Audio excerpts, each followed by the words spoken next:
Welcome to the Working Tools podcast, where we continue our discussion of Worshipful Brother Andrew Hammer's Observing the Craft. Again today, Chapter 5, Dress.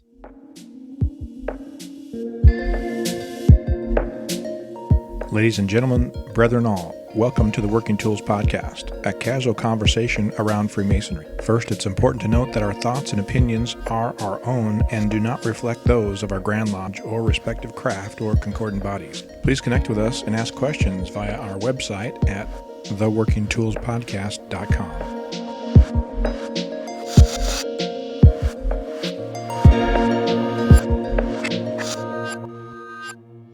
Thank you for joining us again at the Working Tools podcast, where we have 3/4 of our normal rogues gallery because Worshipful Brother Matt Appel. I'm jealous now that you guys have corrected me, and he is seeing John Oliver. But we're three of the four of us here we've got very worshipful brother David Colbeth from King Solomon's Mines. I am not doing well tonight. King Solomon Lodge, number 16, Auburn, Washington. Worshipful Brother Stephen Chung from Prince Charles Lodge, number 153 in Kelowna, British Columbia. And myself, Worshipful Brother Jarrod Dunham from Penticton Lodge, number 147, surprisingly in Penticton, British Columbia. Look at that. So last episode, we were discussing dress, and I wanted to bring up the concept of aprons, because he discusses it in the chapter. And I know that the few times I've actually been to lodge south of the border, y'all wear just white aprons. And that you guys, do you take your aprons home? You have a special apron though, don't you, David? Because you being a past Grand Lodge officer. So, of course, you're issued your white apron, and then when you're a past master, right, of a lodge, then we have a past master. You can wear, if you want, a past master's apron. Our emblem on the past master's apron is a little bit unique in Washington. It's just the quadrant. It's not the square. Right. In many jurisdictions, it's both the square and the quadrant. And then when you're a past deputy, then you can wear a past deputy. Basically, you can wear the apron of whatever highest, you're allowed to wear the apron of whatever highest position you've held. So as a past deputy, we can wear a past deputy's apron or a deputy's apron. And then same thing if you were to go up with line. If you were to go like be a grand secretary and then not be grand secretary anymore, if you retired in that position, you'd still be right worshipful in our jurisdiction, and you'd be eligible to wear that past grand secretary's apron.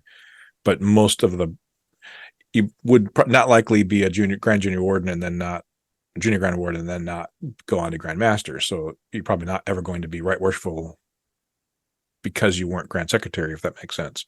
You're going to continue on in Washington. We remain the title most worshipful even after going out of the Grand East. In many jurisdictions, they revert back to right worshipful, but not in Washington. And you, of course, get to wear the jewel and apron of a past Grand Master. But you're right. When you're visiting lodges down here, we don't have your special Master Mason's apron. And we just have visiting aprons, we call them, and they're generally white.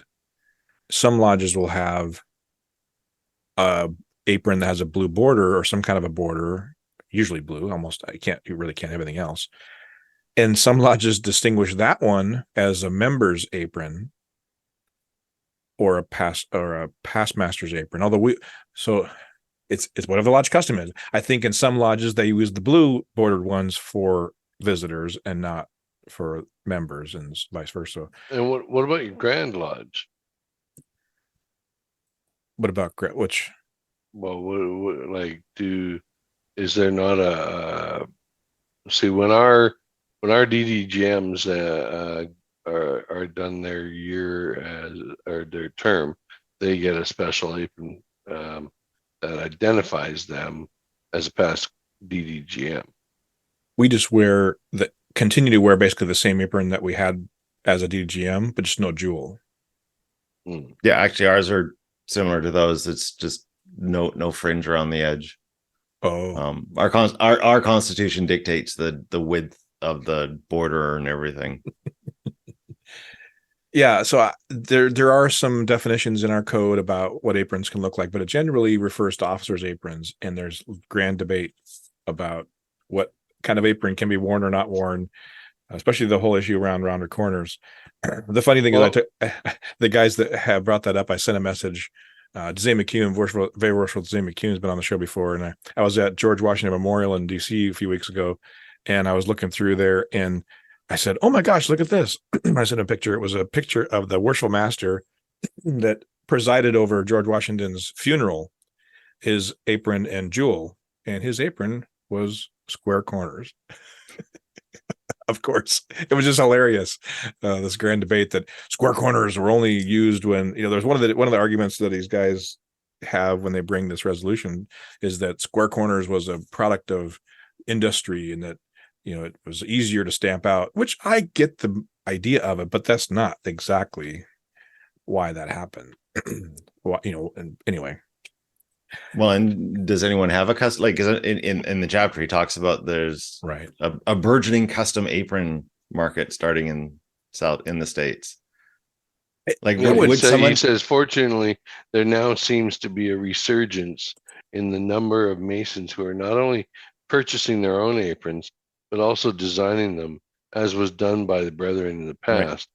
Whether one designs his own apron or purchases one in a style to his liking, or simply wears the white lambskin of his initiation, the value of owning and wearing one's own apron is that in doing so, the brother takes yet another level of ownership in his craft.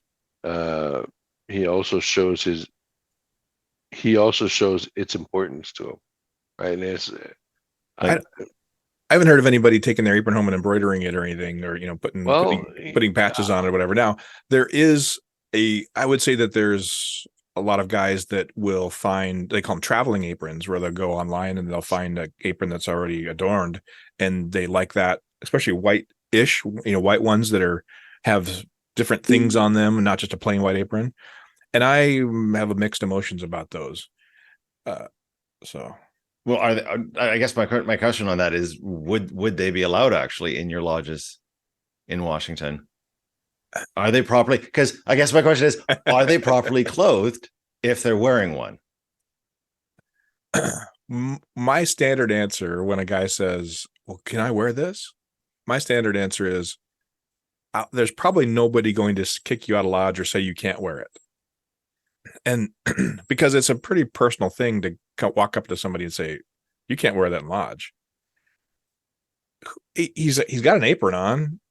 He's now if it was like a totally non-Masonic apron, if it were some other symbols on it or something, that might be different. But if so, there was this. I belong to a chat group of a local lodge. I have it on mute, so then I don't ever comment on it. But it's fun to watch the commentary. And there was a new Mason that was asking about this exact thing. He was looking at, he had his white apron, and we say it would be spotless. And a lot of guys think that they should put that away in a tube in the corner and tell their wife about it. And so when they die, they can pull it out and it'll still be clean. And so he wanted to have a traveling apron. So he's looking online and he sent a couple pictures in the chat, say, "What do you guys think about these?" And people were commenting, "Oh, we better look at the code. Better look at the code." And then, "Well, what's wrong? Why can't I wear this one?" And then the worshipful master chimed in and said, "I would prefer that a Mason wear his white apron that was given to him." And then they kept saying, "Well, but they can do whatever you want to do." And they kept on chatting and basically arguing about what he could or couldn't do. And then the master stepped in again and said, "I would like the Masons to wear white aprons."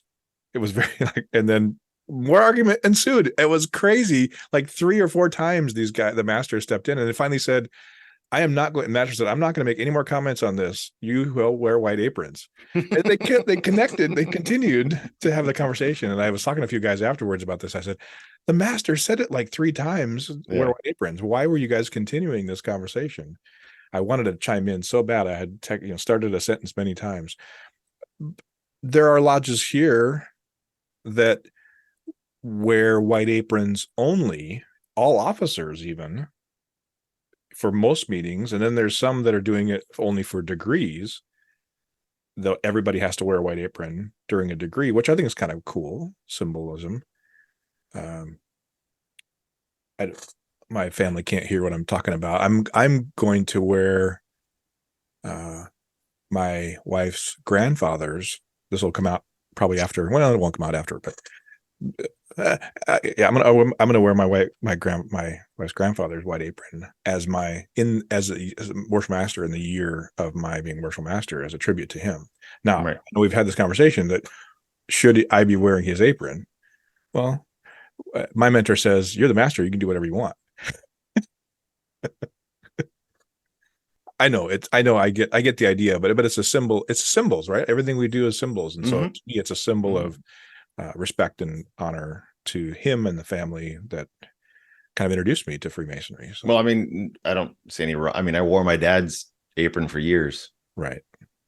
Not his white apron though, right? Well, that's right. No, was it the white apron? Or no, that was your past master's apron. Or Mason. White? Was it the white apron? No. No. This is what we have, because we have it. Our aprons are dictated by Constitution, what we are allowed to wear. Yeah, I remember on the show you say you basically don't have your own aprons. You always got them handed down. I've never gotten my own apron. They're out there. I've always been hand-me-downs, except the white one. Yeah. I'm not even sure that one was brand new when I got it either. Well, and it's funny because I did see one particular guy in our jurisdiction after his year as master, he went and got himself a custom apron made with silver frillies around it and such. That's standard. Yeah.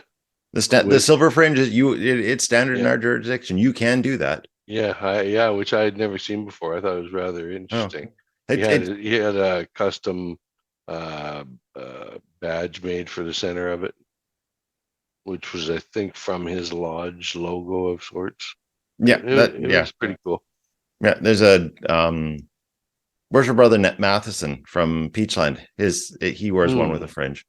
Mm-hmm. It's actually quite common down on the coast. I like my dad's past master apron had the fringe as well. So when I was issued mine, and they said, I was reading back through the ritual, and it says it's yours to live your honorable life. And so it was funny. I don't think they took mine away, but the next degrees that I saw, the lodge took it back, and their excuse was, well, we don't want him to lose it, and some guys aren't advancing, and we need to write the dates on it. And I thought, okay, those are three absolutely unjustified excuses to take back this apron that we just said it's yours. And he basically paid for it. I mean, as part of his initiation fees, he paid for it. So, right. And I get it. Well, first of all, why isn't he coming back? He can write the dates on it when he comes in. But anyway, so I was given mine. I thought, oh, I'm supposed to wear this thing. So I wore it all the time. And I was in the line kind of, so I knew or assumed that I would advance and eventually get a past master's apron. I'd figure that out pretty quickly. So I thought, well, I'm only going to have this for a few years, or really be able to wear it for a few years. And mine is a little bit crinkled, right? It's not perfect, and I mean, it's not dirty, but it's not perfect. And then I kind of put it away for a few years because I've had a past master's apron, a past deputy's apron. I wear that a lot. Well, and now I'm carrying it again because in some cases, I don't want to be. I mean, most of the guys know I'm a past deputy, and so they know me. But it's kind of fun just to wear the white apron sometimes and just be regular Joe, sort of regular Mason, not have to be this, the deputy, the past deputy. Yeah. It was interesting when I went to Cuba, because there, they just have a stack of aprons at the door, and you grab it on the way through. There's no, I mean, they're all donated from here usually, or from North just white. America. They're just white though, right? No. There was past master aprons. There was all different sorts of aprons there. Okay. And it didn't matter which one it was. You just grabbed one and had an apron on, so that you had an apron when you were in line. We do have old past master's aprons that people have donated that are in a drawer, that if a past master comes and he wants to wear a past master's apron instead of a white or other apron, he can grab one of those. But it's like he talks about in the book, that we're just our dress as well as aprons are the outward expression of who we are and how we want to present. Like if he talks about the warriors and how they dress differently, and how ancient civilizations would express themselves to represent who they wanted to be. Like I was talking earlier, some nights I don't want to be the deputy. I just want to be a Mason. So I'll wear my white apron in and hoping to kind of blend in. And especially for the new guys, they don't know who I am. And so I think it depends on who you are or what you want to project that day. Maybe now, I guess you guys have your own special aprons, the Master Mason's apron that you're supposed to wear. So, but they're all the same?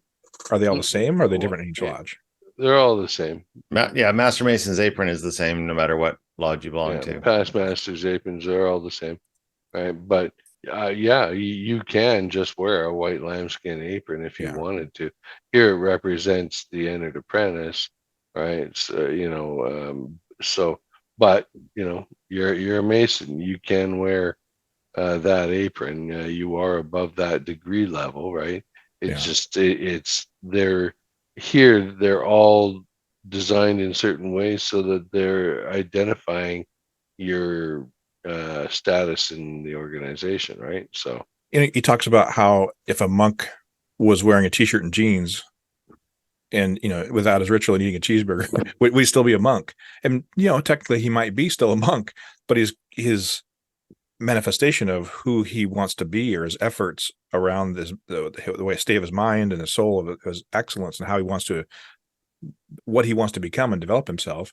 I tend to think that conversation about that new Mason that was looking to adorn or get a nicer apron is almost the manifestation of his desire to be more excellent, right? To project excellence. And so he wanted to have a nicer apron, a better apron. So, and at his state, he wasn't allowed to wear anything else. He couldn't, we don't have a Master Mason's apron here. So he couldn't do anything different. It just was the white apron unless he became an officer. And we don't really, I know there's not any rule against it, I don't think, but you certainly wouldn't, if you were a steward or a deacon or a warden in your lodge, you wouldn't wear that in another lodge because then you might be misrepresented as the officer in that lodge. So you don't. I see. So we don't have an apron other than a past master's apron. So you go from white apron to past master. There isn't one in between really. So if a guy wants a traveling apron and to adorn it a little more.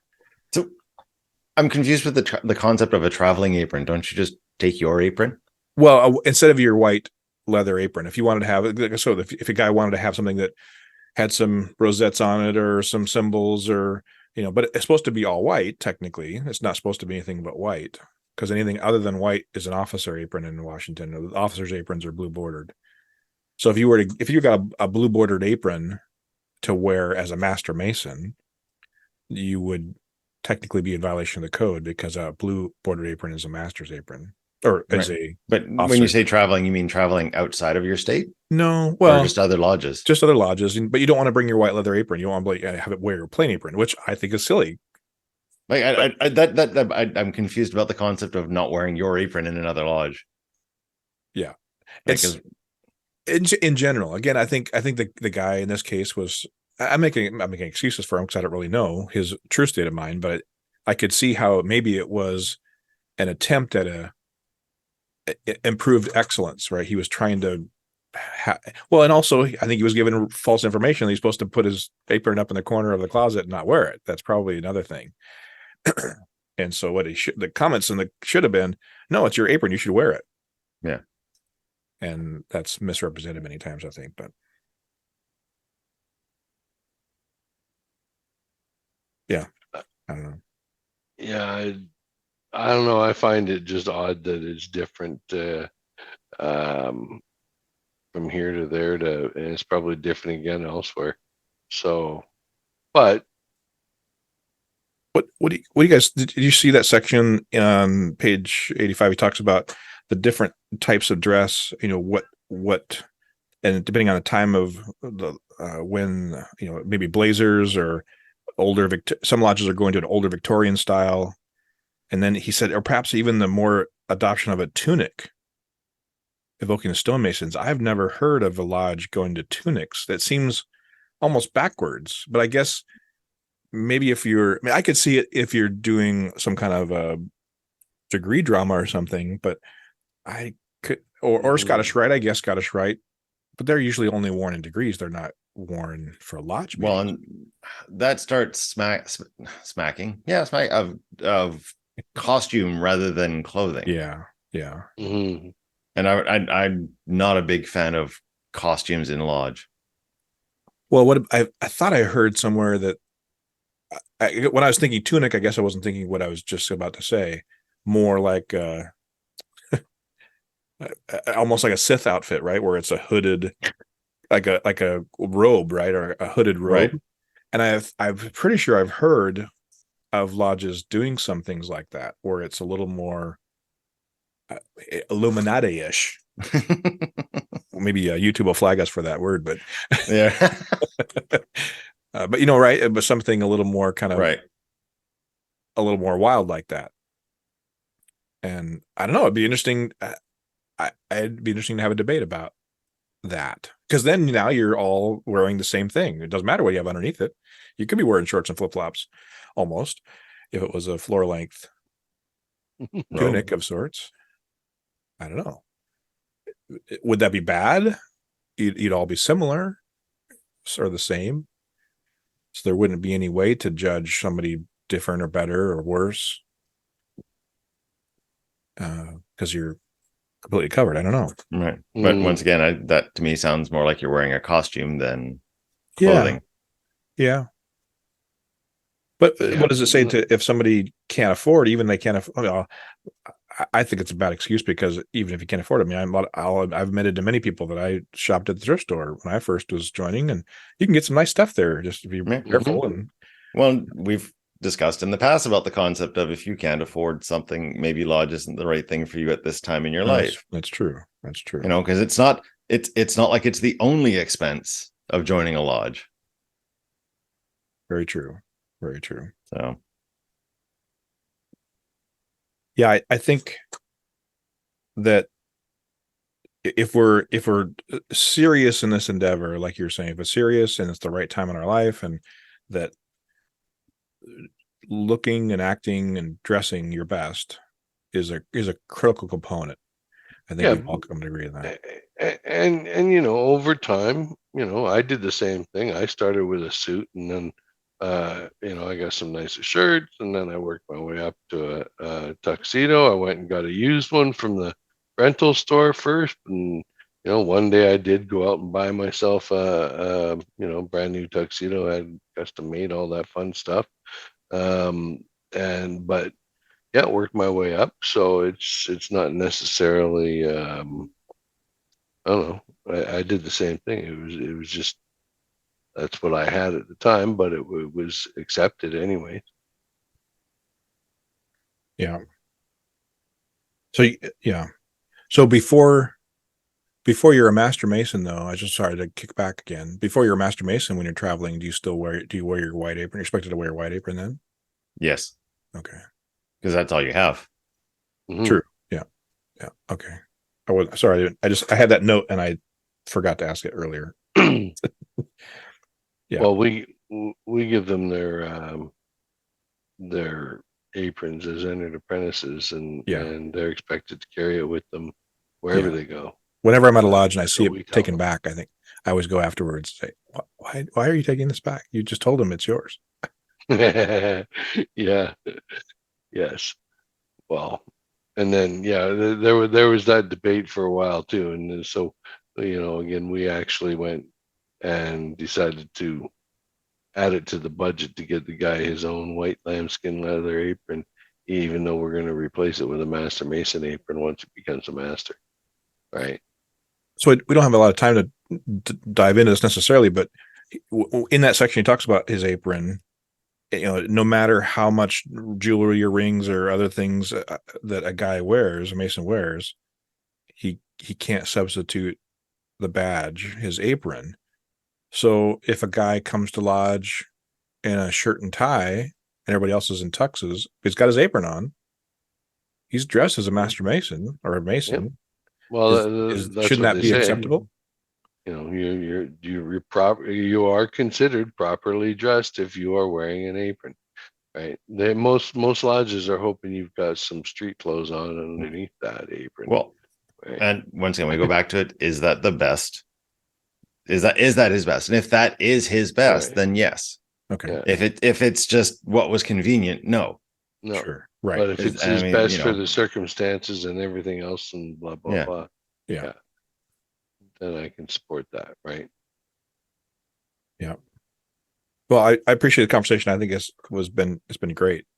Mhm. Yeah. We've talked about dress a few other times, but this one really kind of put a knot in it, if you will.